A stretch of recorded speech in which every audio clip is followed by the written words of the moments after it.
साथी ने बताया कि WHO ने 1946 में ही कह दिया था कि स्वास्थ्य को मौलिक अधिकार होना चाहिए, और हमें इतने साल हो गए हैं आज़ादी के, आज भी इस विषय को लागू करने की तो दूर की बात है, इस विषय पर अभी भी बातचीत भी नहीं होती है। और इस बात के लेकर भी कि BHU के अंदर जो पूरा भ्रष्टाचार है, उस भ्रष्टाचार के खिलाफ वो ओम शंकर जी लगातार बोल रहे हैं। इससे पहले भी शायद मुझे लगता है 2 साल पहले या 2.5 साल पहले उन्होंने एम्स खोलने के लिए ज़बरदस्त लड़ाई लड़ी थी, और तब भी उन्होंने अनशन किया था। यहाँ पर ओम शंकर जी का कहना है कि हृदय रोगी जो पेशेंट हैं वो ज़्यादा आ रहे हैं और बेड कम है, स्टाफ कम है, क्योंकि मोदी जी ने तो भर्ती किया नहीं, तो स्टाफ कहाँ है, रोजगार तो दे नहीं रहे हैं, तो स्टाफ की कमी है, बेड की कमी है, जिसके कारण मरीजों को छोड़ दिया गया है और वो मरने के लिए छोड़ दिया गया है, लोग मर रहे हैं।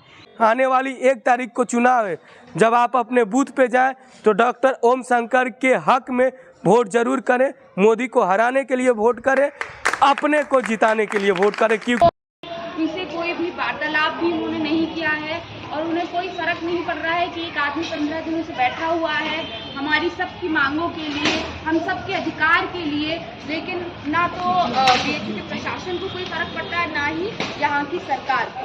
तो इस माहौल में हम सब आयशा के लोग, अफवाह के लोग उनको पूर्णतः समर्थन देते हैं। हम उनकी लड़ाई में उनके साथ खड़े हुए हैं और उसी लड़ाई को आगे जारी रखते हुए हम ये 1 दिन का अनशन हम लोग यहाँ पे आयोजित कर रहे हैं। तो ये शासन इतनी अमानवीय हो चुकी है, चूँकि इस तपती गर्मी में एक इंसान जो गरीबों मजदूरों के हक हुकूक की लड़ाई पिछले 16 दिनों से आमरण अनशन करके लड़ रहा है, लेकिन हमारे यशस्वी प्रधानमंत्री जो अपने आप को यशस्वी बताते हैं, मानवता उनमें दिख नहीं रखती। इस भीषण गर्मी में जब तापमान 46-47 डिग्री पार कर रहा है, लोगों को सांस लेने में बेचैनी हो रही, उस दरमियान प्रोफेसर हमारे हक की लड़ाई लड़ रहे हैं। अब ये हमारी भी उत्तरदायित्व है कि हम सड़कों पे आएँ, उनके हक हुकूक के लिए आवाज़ बुलंद करें।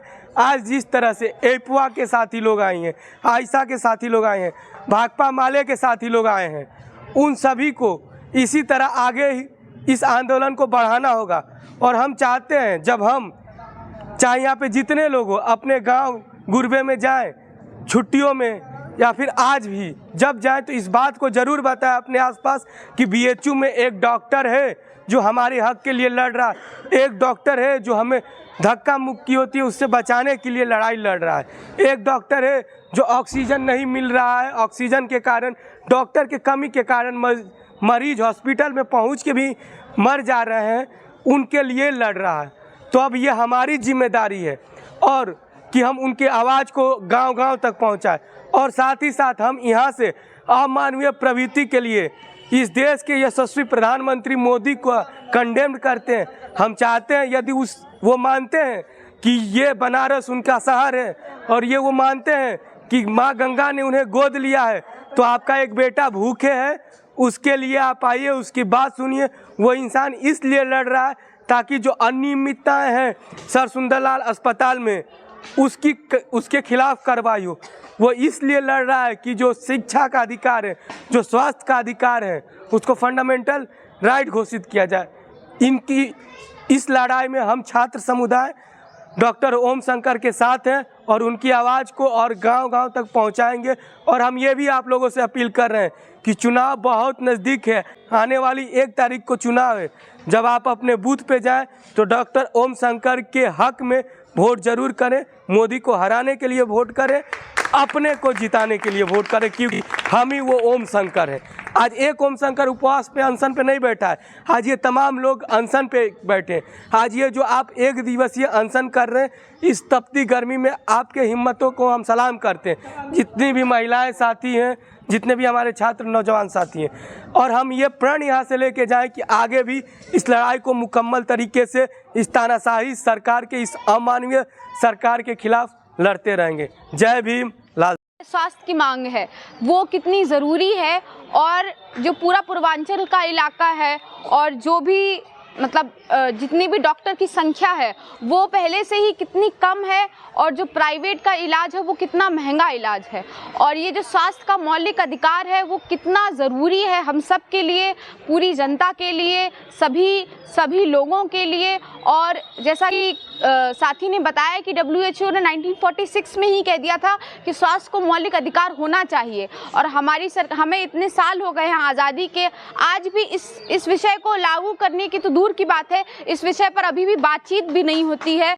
कि हाँ स्वास्थ्य को हम मौलिक अधिकार बनाएं, जो कि इतनी मूलभूत ज़रूरत है हम सब की, क्योंकि हम जब स्वस्थ रहेंगे तभी हम अपने जीवन में कुछ अचीव कर सकते हैं, कुछ आगे बढ़ सकते हैं, अपनी लड़ाई को भी आगे बढ़ा सकते हैं। तो ये एक बहुत महत्वपूर्ण बातचीत थी। और उनकी कुछ मांगे हैं, जैसे साथियों ने बताया भी, तो थोड़ा सा हमें उस चीज़ को समझने का ज़रूरत है कि आखिर वो क्या मांग रहे हैं। आखिर जो उनकी मांगे हैं, कुछ BHU को लेकर के मांगे हैं और कुछ राष्ट्रीय मुद्दे हैं जिसको वो मांग रहे हैं। पहला तो BHU हॉस्पिटल को आप समझिए कि बनारस में जो BHU हॉस्पिटल है, अगर वो पूरा पूर्वांचल का इलाका ले लीजिए, इलाहाबाद से इधर, तो करीबन 7 से 8 करोड़ की आबादी है। बिहार का आधा भी ले लीजिए तो भी 6-7 करोड़ आबादी, और मध्य प्रदेश, अगर कुल मिलाकर करीबन 18 से 20 करोड़ आबादी के बीच में एकमात्र एक बड़ा हॉस्पिटल है जिस पे ये आबादी डिपेंडेंट है, निर्भर करती है, इलाज के लिए आती है। 1-2 हॉस्पिटल पटना में है और बाकी कोई हॉस्पिटल बड़ा नहीं है इस क्षेत्र में, जहाँ पर यहाँ के जो गरीब लोग हैं, जिनके पास पैसा नहीं है, वो लोग कहीं और इलाज करा सकते हैं। उनके लिए BHU ही एकमात्र हॉस्पिटल है। और मैं बलिया से आता हूँ, हमारे ज़िले में तो BHU को लोग मानते ही नहीं कि वो यूनिवर्सिटी है, यही मानते हैं कि वो हॉस्पिटल है BHU। तो मतलब जो BHU में पढ़ता भी है उसको मानते हैं कि वो हॉस्पिटल में ही पढ़ रहा है, कुछ कर रहा है। तो ये इतना ज़रूरी अस्पताल है, और उस अस्पताल में क्या हो रहा है कि भ्रष्टाचार हो रहा है। जो वहाँ के एक मेडिकल सुपरिटेंडेंट हैं, जो हॉस्पिटल के एक निदेशक होते हैं, वो गलत तरीके से उस हॉस्पिटल पे कब्जा जमाए हुए हैं, और उनकी नियुक्ति बिल्कुल ही फर्जी है। मतलब तो एक उस भ्रष्टाचार के खिलाफ वो क्या कर रहे हैं, वो BHU में जो लैब हैं जहाँ पे हम लोग टेस्ट कराते हैं जा कर के, तो आप सोचिए कि अगर कोई एक नॉर्मल टेस्ट LFT RFT का टेस्ट अगर कोई लिखता है डॉक्टर, तो वहाँ पे BHU में 100 रुपये का हो जाता है, बाहर आपको 600 से 700 रुपये आपको देना पड़ेगा कम से कम। तो वो BHU में आपको, वो क्या कर रहे हैं, उस लैब को निजीकरण कर रहे हैं उन लैब का, और वो प्राइवेट हाथों में दे रहे हैं। दवाएं बाहर से मिल रही हैं। तो जो एक सरकारी अस्पताल में मुफ्त टेस्ट, मुफ्त दवा मिलनी चाहिए, वो यहाँ पे नहीं मिल रही है। और आपको पता होगा कोविशील्ड के बारे में, जो एक वैक्सीन, जैसा कि बताया अभी एक साथी ने, कि कैसे कोविशील्ड जो वैक्सीन लगा था उसके बाद से जो हृदय की बीमारियां बढ़ने लगी हैं।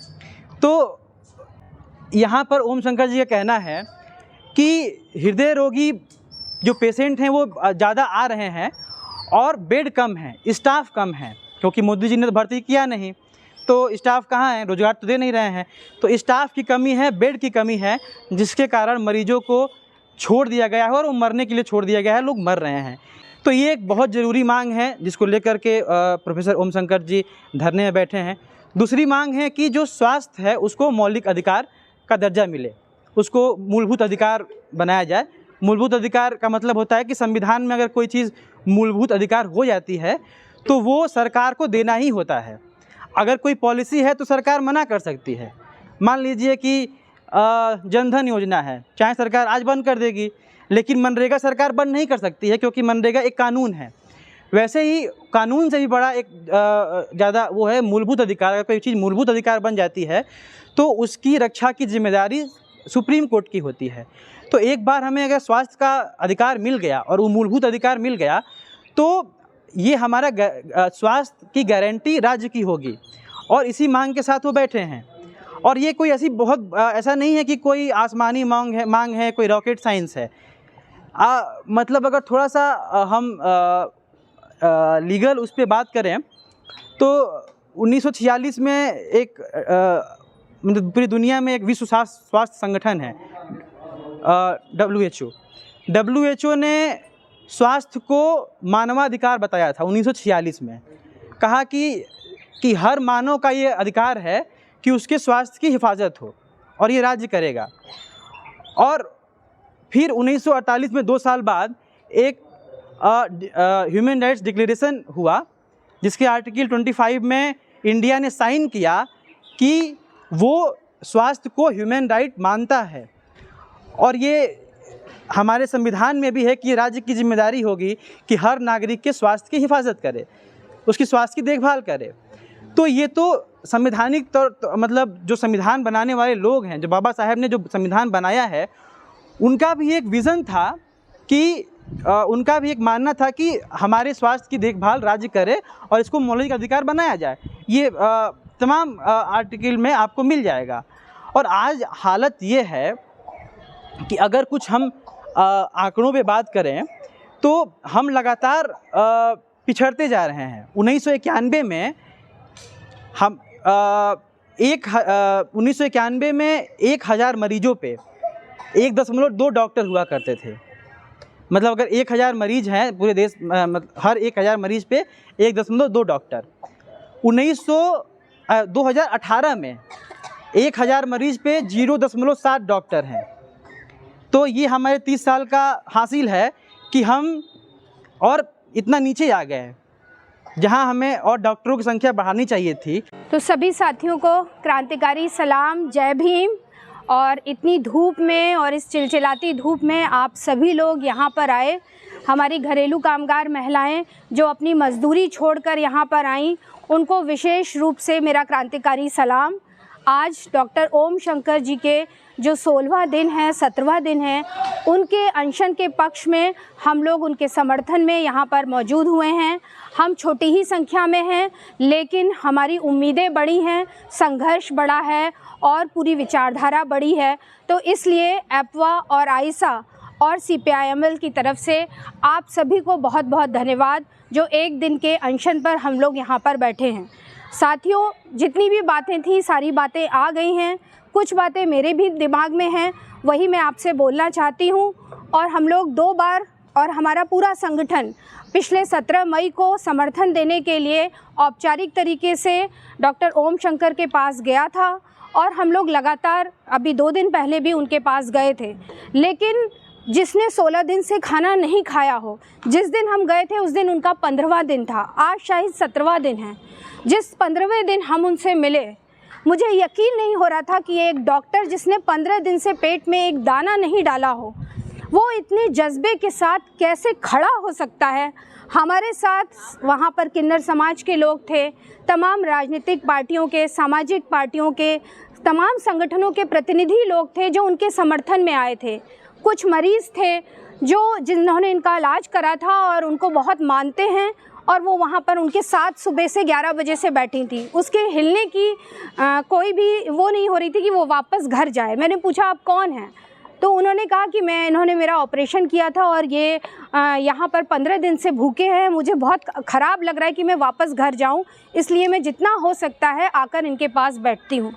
तो लोगों की संवेदनाएं तो बहुत हैं, सामाजिक कार्यकर्ताओं की संवेदनाएं बहुत हैं, तमाम प्रतिनिधियों की हैं, लेकिन इस जिला प्रशासन, इस BHU प्रशासन ने एक बार भी उनका ना मेडिकल जांच की है, ना ही उनके पास उनका हाल चाल लेने पूछे हैं कि आज 15 दिन उनकी हालत कैसी है।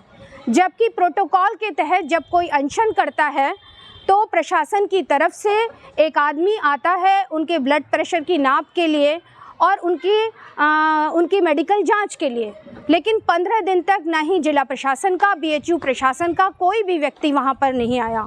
और 16वें दिन उनको ये सौगात दी कि उनको अध्यक्ष पद से हटा दिया गया। ये बहुत शर्मनाक है, हम सब लोग इसकी कड़ी निंदा करते हैं। और ओम शंकर जी के समर्थन में हम यहाँ पे जो आज अनशन बैठे हैं, हम मजबूती से अपनी बात उनके समर्थन में ले जाएंगे। और मुझे बेहद खुशी हो रही है कि उनका ये जो समर्थन है जो लगातार बढ़ता जा रहा है, वो मोदी के विरोध में एकजुटता और लोगों का एक लहर पैदा कर रहा है मोदी के विरोध में। और मुझे लगता है कि आज के दौर में ये सबसे ज़रूरी चीज़ है। जब हम लोकसभा के इस चुनाव में, इतने बड़े चुनाव में सामाजिक बदलाव की तरफ बदल रहे हैं, तो इस बदलाव के लिए एक बदलाव बेहद ज़रूरी है। और आज हम लोग इस स्वास्थ्य के मसले पर यहाँ पर इकट्ठे हुए हैं, तो आइए हम थोड़ी बातें स्वास्थ्य की करें। हमारे प्रधानमंत्री जी जब आते हैं और इस बात के लेकर भी कि बीएचयू के अंदर जो पूरा भ्रष्टाचार है, उस भ्रष्टाचार के खिलाफ वो ओम शंकर जी लगातार बोल रहे हैं। इससे पहले भी शायद मुझे लगता है 2 साल पहले या 2.5 साल पहले उन्होंने एम्स खोलने के लिए ज़बरदस्त लड़ाई लड़ी थी और तब भी उन्होंने अनशन किया था। एप्वा के साथी तब भी उनके साथ थे और उनकी जायज़ मांग है ये। आज जो बात यहाँ पर लोगों ने बोली या रोशन ने बोली कि पूर्वांचल में, पूरे पूर्वांचल के अंदर कोई आपके पास एक बड़ा अस्पताल नहीं है, आप समझ लीजिए कि इस तरह से ये एक शर्मनाक बात है कि हमारे यहाँ बड़ी बड़ी रोडें बना दी जा रही हैं, रोड बन रही है लेकिन वहाँ कोई अस्पताल नहीं बनाया जा रहा है। आज मिर्ज़ापुर के अंदर, आज सोनभद्र के अंदर, आज भदोही के अंदर, बलिया के अंदर, गाज़ीपुर के अंदर, जो पूर्वांचल के तमाम ज़िले हैं, चंदौली के अंदर अगर किसी मरीज की अगर कोई भी गंभीर बीमारी होती है, वो यहाँ पर 3-4 घंटे में यहाँ बीएचयू आएगा और बीएचयू में अपना इलाज कराएगा। वहाँ कोई इस तरह का अस्पताल नहीं है। जिला अस्पतालों की हालत कितनी ख़राब हो चुकी है इन पिछले 10 सालों में, ये आपको यहाँ के कबीर चौराहा अस्पताल से पता चल सकता है या जिलों के जिला अस्पताल में एक बार भ्रमण कराइए तो पता चल सकता है। इसलिए बीएचयू अस्पताल ही लोगों को आना पड़ता है अपने प्रिय की इलाज के लिए, और जब यहाँ पर आइए और उनको बेड ना मिले तो आप समझ लीजिए कि कितनी दुखद स्थिति है कि लोग ज़मीन पे, फर्श पे चादर बिछा के इस तरीके से इलाज के लिए लंबी लाइन लगा रखते हैं। क्या मांग है उस व्यक्ति की? उस व्यक्ति की मांग है बेड बढ़ाए जाने चाहिए। और ये के गुप्ता जैसा व्यक्ति जो डायरेक्टर के मांगों की भी अवहेलना कर रहा है, उनके निर्देशों की भी अवहेलना कर रहा है, कैसे इतना बड़ा हो जा रहा है? सवाल तो इस बात का है कि डायरेक्टर से भी बड़ा कोई व्यक्ति हो सकता है, लेकिन इस तरह के लोग जिनको संरक्षण मिल रहा है, जिन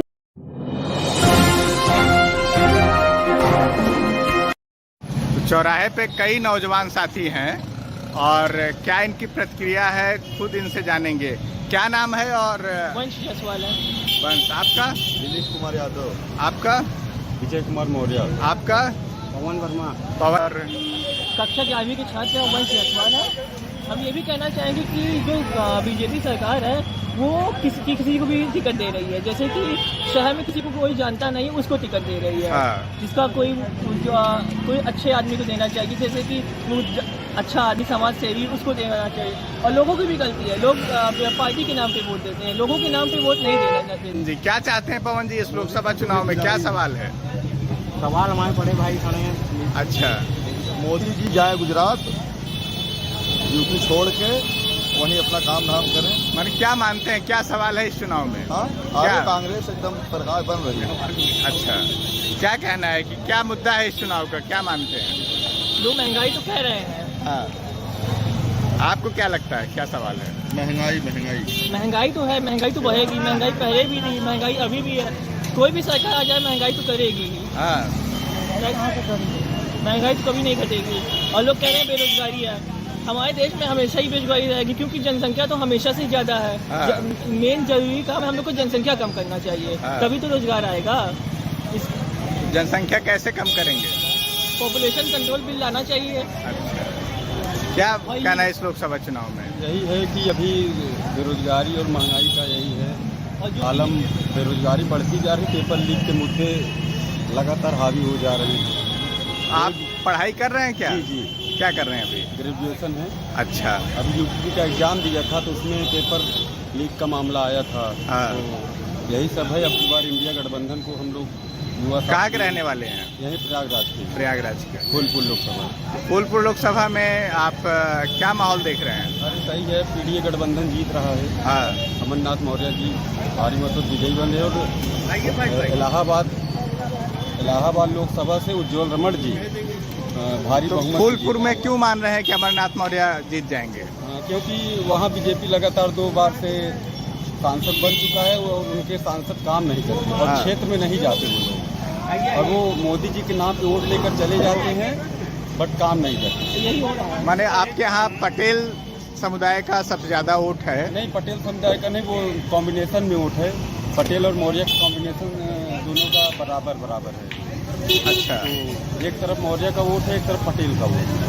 तो कमोबेश दोनों पार्टियों का वोट एक ही जगह आ जाएगा। मौर्य का सपा में जाएगा, पटेल का वो बीजेपी में जाएगा। हाँ। अब कुछ नाराज पटेल सपा को भी देंगे, ऐसा लोगों ने बताया, हमारे मित्रगणों ने बताया है। अच्छा, और बाकी जो भी है देखते हैं। शुक्रिया। वकील साहब, क्या दिक्कत है मोदी से? ऐसा है, मोदी से में कोई दिक्कत नहीं है, वो भी हमारे देश के प्रधानमंत्री हैं, लेकिन बात यहाँ ये आती है जो जुमलेबाजी, झूठेबाजी, लोगों को धोखा देना, लोगों को ब्लैकमेलिंग करना और अपना शासन करना। One man Modi, one man leader, one man party का वहाँ बनना चाहता है। मैं देख रहा हूँ हर जगह होर्डिंग जो है केवल मोदी की दिखाई पड़ती है, मोदी की गारंटी।